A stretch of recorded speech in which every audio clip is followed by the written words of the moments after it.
कक्षा एकादश में प्राणी या जंतु जगत के वर्गीकरण के बारे में पढ़ रहे हैं। उसके बाद इसमें हम लोग जो तिलचट्टा है उसकी श्वसन तंत्र के बारे में पढ़ेंगे। सबसे पहले उसके श्वसन अंगों के बारे में देख लेते हैं। जो तिलचट्टा होता है उसका जो रुधिर गुहिका होता है, रुधिर गुहिका में फैली हुई जो श्वास रंध्र जो बंद होती है और श्वास नलियां या फिर उसमें एक श्वास नलियां या फिर एक ट्रैकिया, जिसको ट्रैकिया बोला जाता है, वह एक जाल के रूप में फैला हुआ रहता है। इसमें बड़ी बड़ी समांतर तीन तीन जोड़ियों में एक ट्रैकियल ट्रंक होता है, जिसमें एक जोड़ी जो है वो जिसमें से एक जोड़ी जो है वो पृष्ठ में, एक जोड़ी जो है वो अधर में और तीसरा जोड़ी होता है वो पार्श्व श्वास नाल में, मतलब जो पार्श्व जो ट्रेकियल है उस पर यह जुड़े रहते हैं।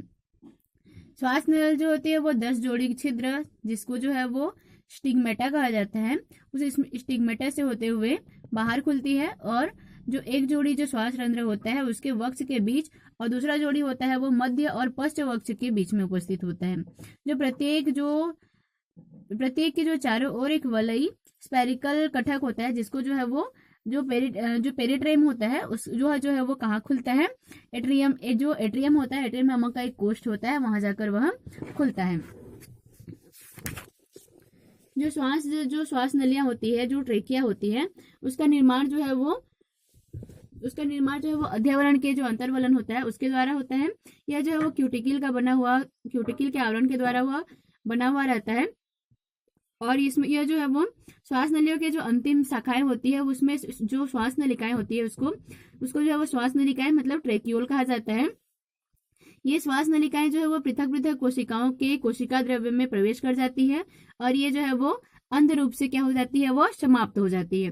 परंतु जब वे विश्रमावस्था में इसके अंतिम सिरे के अंदर जो है वो एक तरल द्रव ऊतक जो है वो वहां पर चढ़ा हुआ रहता है। उसके बाद जो है वो उसके श्वसन की कार्यकी के बारे में देखते हैं। इसके जो श्वसन की कार्यकी है उसको जो है वो विभिन्न विधियों के द्वारा समझाया जाता है। ये होता है, पहले उसके जो श्वसन की विधियां हैं उसको देखते हैं। इसमें जो है वो यह जो श्वसन होता है, श्वास नलिया वायु का आदान प्रदान जो है वो श्वास रंध्र के द्वारा, जो श्वास रंध्र है उसके द्वारा होता है, ट्रेक्यूल के द्वारा।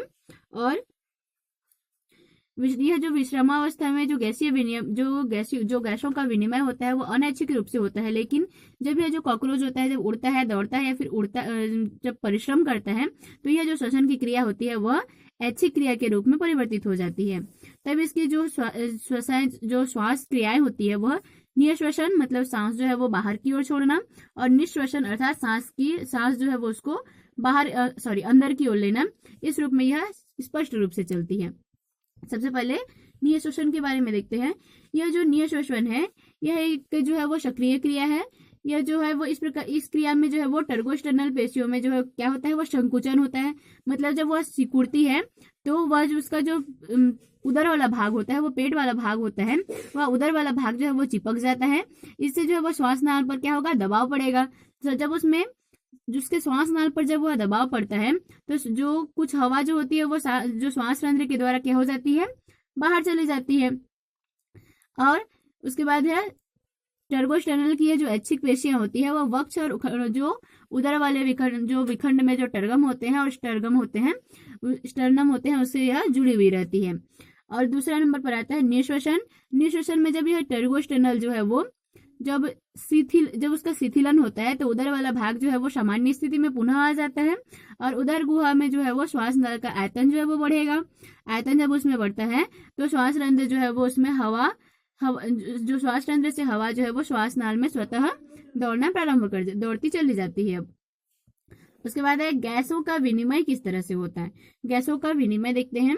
ऑक्सीजन जो है वो श्वास रंध्र में जो श्वास नलियां जब प्रवेश करती है, जब यह विश्रामावस्था में होता है, जब जो कॉकरोच होता है वह अगर विश्रामावस्था में होता है तो उसके जो कोशिका में स्थित जो ऊतक द्रव है उसमें ऊतक द्रव भरे रहते हैं। उस ऊतक द्रव में ऑक्सीजन जो है वो घुलकर कोशिकाओं में विस्तृत रहती है।